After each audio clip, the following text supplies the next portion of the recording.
Di video kali ini aku mau ngejawab beberapa pertanyaan yang aku temukan ini di Facebook ya. Jadi aku kayak ikut gabung ke grup tentang Tokutegino, tentang Jepang gitulah. Pokoknya kalian-kalian yang ingin pergi ke Jepang. Dan nanti aku akan pilih beberapa pertanyaan yang mungkin itu sering banget diajukan. Dan semoga nanti jawaban aku ini ngebantu kalian. Dan ingat ya, tidak ada unsur mau sok pintar atau mau menggurui. Tapi aku insya Allah akan menjawab sesuai dengan yang aku tahu, sesuai dengan pengalaman yang aku alamin gitu. Jadinya semoga video ini nanti bisa ngebantu kalian semua. Nah, untuk pertanyaan pertama, di sini ada permisi mau tanya, kalau lulusan S1 mau kerja di Jepang bisa dapat kerjaan apa ya? Jadi gini, untuk syarat kamu kerja ke Jepang itu kan ada beberapa visa ya, nanti yang akan berbeda-beda pula juga persyaratannya gitu. Dah, jadi kamu ke Jepangnya itu mau pakai visa yang mana dulu gitu. Misalnya mau pakai visa engineering atau engineer. Nah, visa engineer ini dibutuhkan lulusan minimal D3 teknik atau S1 teknik. Ini tidak membutuhkan sertifikat semacam GLPT atau GTES atau NAT gitu ya. Tapi yang jelas kalau misalnya kalian punya D3 atau S1 teknik mesin, itu bisa menggunakan visa engineering. Dan visa engineering ini bisa ngebawa keluarga. Contohnya misalnya suami atau istri atau anak kalian untuk tinggal di Jepang. Nah, kalau untuk bekerja sebagai penerjemah, itu kalian memang minimal harus S1 apapun, tapi di sini kalian harus punya sertifikat tes bahasa Jepang ya, Nihongo Ryokushiken, Nihongo no Ryokushiken, itu kalau nggak salah minimal N2. Jadi itu kalau mau jadi penerjemah di sini ya, di Jepang. Nah, tapi kalau misalnya untuk Tokutegino dan juga untuk visa Gino Jisusei, visa pemagang ya, nah itu nggak diperlukan gitu. Jadi mau kalian D3, S1, SMA sekalipun, sore kankenai karena nih. Jadi kalau misalnya magang itu mau S1 mau S apapun nggak ada pengaruhnya gitu. Dan kalau Tokutegino ya syaratnya udah ada di video aku sebelumnya, kalian bisa cari. Kalau Tokutegino kan cuma 2 ya, kamu ngambil minimal GFT basic atau GLPT minimal N4 dan juga tes skill nanti bidang mana yang akan kalian minati. Jadi S1 itu bisa dibilang tidak diperlukan untuk visa Tokutegino dan juga untuk visa magang. Ada yang nanya lagi, izin tanya dong, saya mau ngafal kosakata dan penulisannya. Yang perlu dihafal itu tulisan hiragananya atau kanjinya dulu ya, serta untuk dipakai sehari-hari kira-kira memakai tulisan hiragana atau kanji ya, terima kasih gitu. Untuk pemula yang benar-benar baru belajar bahasa Jepang, Kihong Tekinya itu biasanya kita harus paham dulu hiragana dan katakana, karena penulisan dalam bahasa Jepang itu ada 3 kan, hiragana, katakana, dan juga kanji. Nah, kanji ini di level yang sulit gitu. Jadi kalau untuk pemula ya hafalin aja dulu hiragana dan juga katakana, karena itu nanti juga yang dipakai di sehari-hari untuk kalian belajar, untuk kalian belajar membaca, belajar menulis gitu. Dan kalau untuk kanji memang sih di Jepang itu tulisan yang tertempel di mana-mana itu kanji gitu. Nah, kanji ini bisa kamu pelajarin setelah kamu menguasai hiragana dan katakana. Jadi lebih tepatnya kalau kalian mau belajar bahasa Jepang dan masih di level yang dasar ya, pelajari dulu, hafalin dulu hiragana katakananya dulu, baru kalau itu udah hafal kalian bisa belajar kanjinya. Info dong, Jepang kapan dibuka? Nah, kalau perkara kapan orang asing bisa masuk ke Jepang, itu masih sangat benar-benar kita info validnya itu biasanya di mova.jp gitu kan. Tapi memang isu-isunya sih belum gitu ya. Kita tunggu saja lah, istilahnya jangan kemakan berita yang nggak benar gitu. Karena memang belum dibuka. Bersabarlah dan berdoa semoga Jepang lekas buka ya, amin. Gimana sih cara cepat menghafal bahasa Jepang? Sarannya dong. Kalau cepat menghafal itu sebenarnya pada diri sendiri ya. Semakin banyak yang kamu hafalin, seberapa kerasnya kamu berusaha untuk menghafalkan kosakata dalam bahasa Jepang, ya itu juga akan mempengaruhi seberapa kotoba nanti yang akan kamu hafal gitu. Misalnya dalam satu hari kamu targetkan untuk menghafal 50 kosakata, jangan tanggung-tanggung. 50 kosakata ini nanti benar-benar kamu hafalkan. Terserah kamu metodenya bagaimana. Kan banyak cara ya metode menghafal itu, dan saya yakin kalian punya cara masing-masing. Kalau aku itu dulu menghafalnya bener-bener aku baca sampai 10 kali kadang. Misalnya ikimas pergi, ikimas pergi, ikimas pergi, ikimas pergi, ikimas pergi, terus apa bawahnya misalnya kairimas pulang, kairimas pulang, kairimas pulang gitu. Dan itu biasanya satu hari aku menghafal sekitar 50 kosakata. Itu kata benda, kata kerja, dan juga kata sifat gitu. Jadi dari 50 ini masa iya sih nggak ada yang nyantol, pasti berapa persennya ada yang nyantol. Jadi saran aku banyakin hafalan kosakata dengan sungguh-sungguh ya, nanti insya Allah banyak kotoba atau kosakata yang akan nanti kalian bisa hafal di luar kepala. Nah ini biasanya ada beberapa yang DM atau inbox ke aku gitu kan, nanya sebenarnya kalau ke Jepang itu umurnya maksimalnya berapa sih. Nah untuk batasan umur itu kayaknya sih kalau untuk magang ya, untuk pemagang itu maksimalnya 30, minimalnya kalau nggak salah 18. Ini sih sebenarnya sesuai permintaan dari kaishanya, karena kebanyakan kaisha di Jepang itu minta yang masih muda gitu loh, jadi tenaganya masih banyak kan kalau muda. Tapi kalau visa Tokutegino kayaknya di atas 30 bisa kok, temanku ada yang 33, 35 bisa. Jadi kayaknya batasan usia itu biasanya untuk pemagang, untuk Gindoji Susei itu pun tergantung dari perusahaan penerima gitu. Tapi di luar itu kayaknya nggak ada batasan umurnya deh. Halo minasang, minta rekom dong LPK yang bener-bener bisa berangkatin ke Jepang. Serius, jangan dibully. Sebenarnya nggak ada niat mau ngebully juga sih.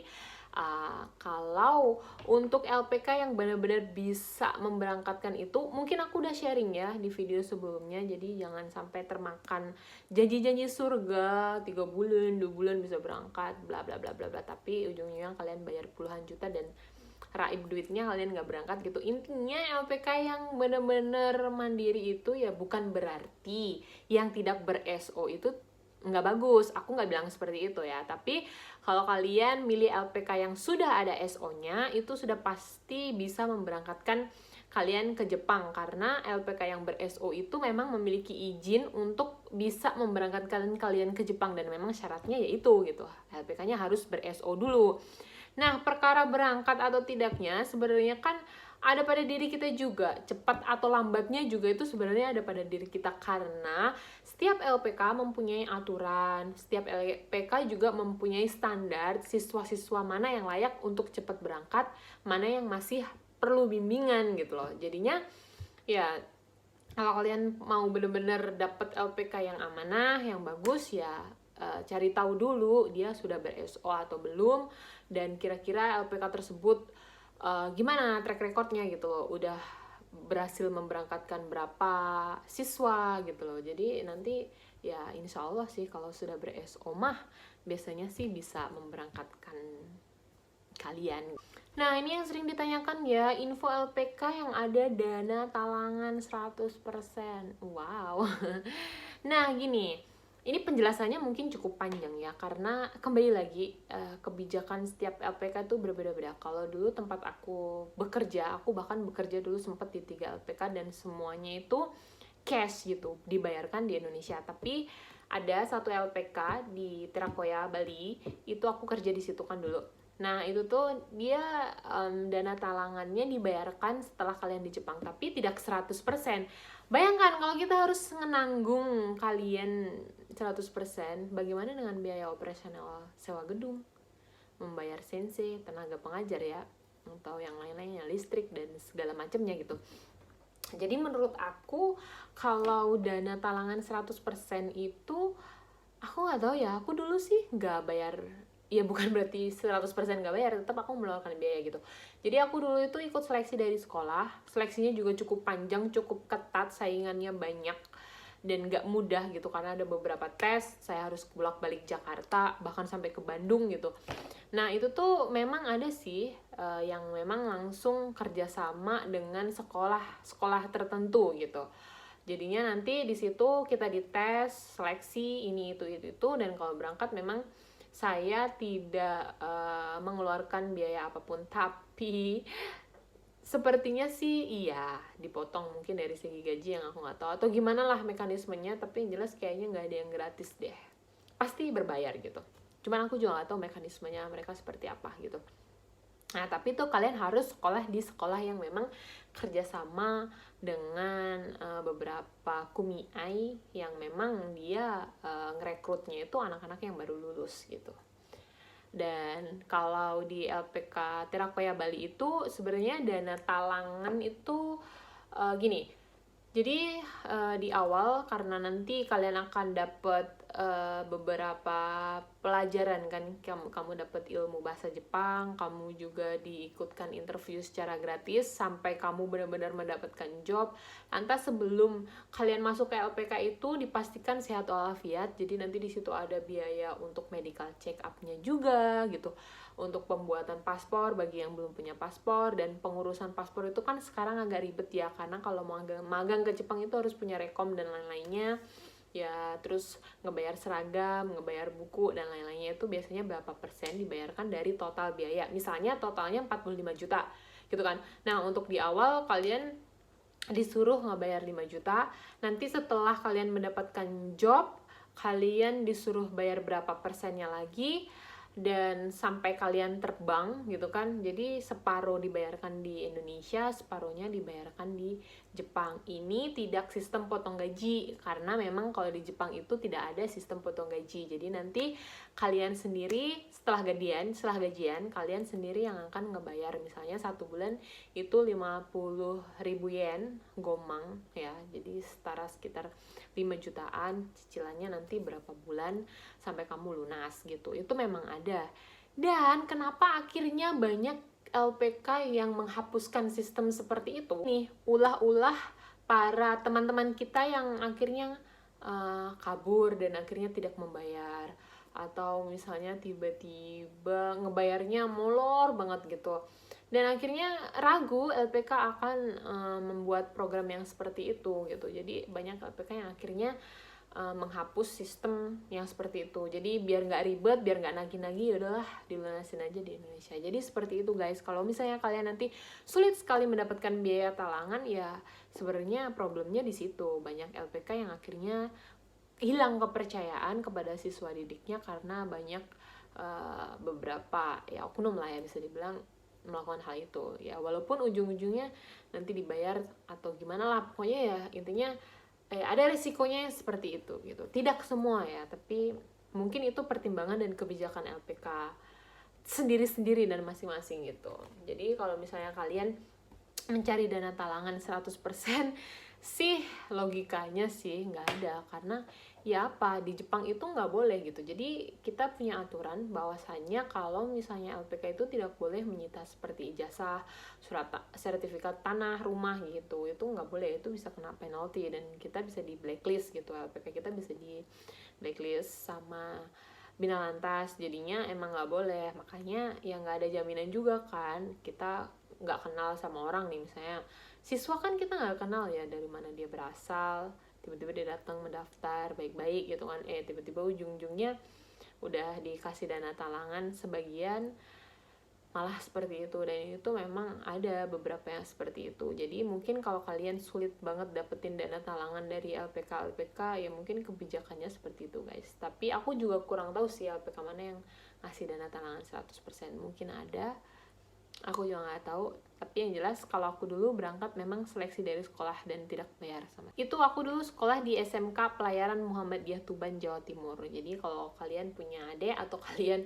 masih SMP yang nonton video ini dan bingung, ya udah sekolah aja di SMK Pelayaran Muhammadiyah Tuban. Nanti di situ kalian bisa ikut seleksi Jepang, dan kalau misalnya nanti kalian lolos, kalian bisa ke Jepang tidak berbayar di awal. Tapi saya nggak tahu ya endingnya apakah itu sebenarnya aku berbayar atau nggak. Tapi alhamdulillah dengan begitu, bayangin ya setelah lulus SMA terus dapat kerjaan di Jepang gitu, jadinya ya, dan nggak bayar gitu, bayar paling ongkos wirawirinya doang sih, dan itu nggak seberapa. Jadi alhamdulillah banget gitu, nasib baik. Saya tidak pintar tapi alhamdulillah nasib baik, berpihak, akhirnya bisa kesini. Karena untuk yang kedua ini Tokutegino saya bayar gitu. Mau tanya dong, kalau kerja di Jepang di pabrik itu sistemnya satu shift rata-rata ada lemburnya atau tergantung barangnya juga ya. Ya sepertinya sih tergantung pabriknya. Kamu pabrik apa dulu gitu kan? Pabrik kan tidak hanya pabrik mesin ya, banyak kan pabrik makanan, pabrik apapun, banyak roti gitu. Jadinya ya itu sebenarnya tergantung dari kebijakan perusahaannya gitu. Ya pada saat kalian interview kan biasanya orang Jepang nanya tuh kita ikoto ga arimasu ka? Kalau ada pertanyaan silahkan kalian tanyakan di perusahaan beliau, adakah sistem shift atau lemburnya bagaimana gitu. Jadi itu penting, jadi jangan main hajar aja. Jadi supaya kalian nanti pas nyampe di Jepangnya, lah kok ternyata nggak ono lembure, piye iki, gajinya sedikit atau segala macam gitu. Jadi itu bisa kalian tanyakan pada saat sesi interview supaya kalian gak zong. Nah oke guys, jadi itu sekian ya beberapa pertanyaan yang mungkin semoga saja bisa ngebantu kalian ya, terjawab sudah pertanyaan kalian gitu. Dan nanti kalau misalnya kalian ingin ada sesi kedua, nanya-nanya apa lagi, silahkan aja komen. Nanti aku akan kumpulkan dan aku buatin video supaya aku bisa ngejelasin panjang lebar gitu.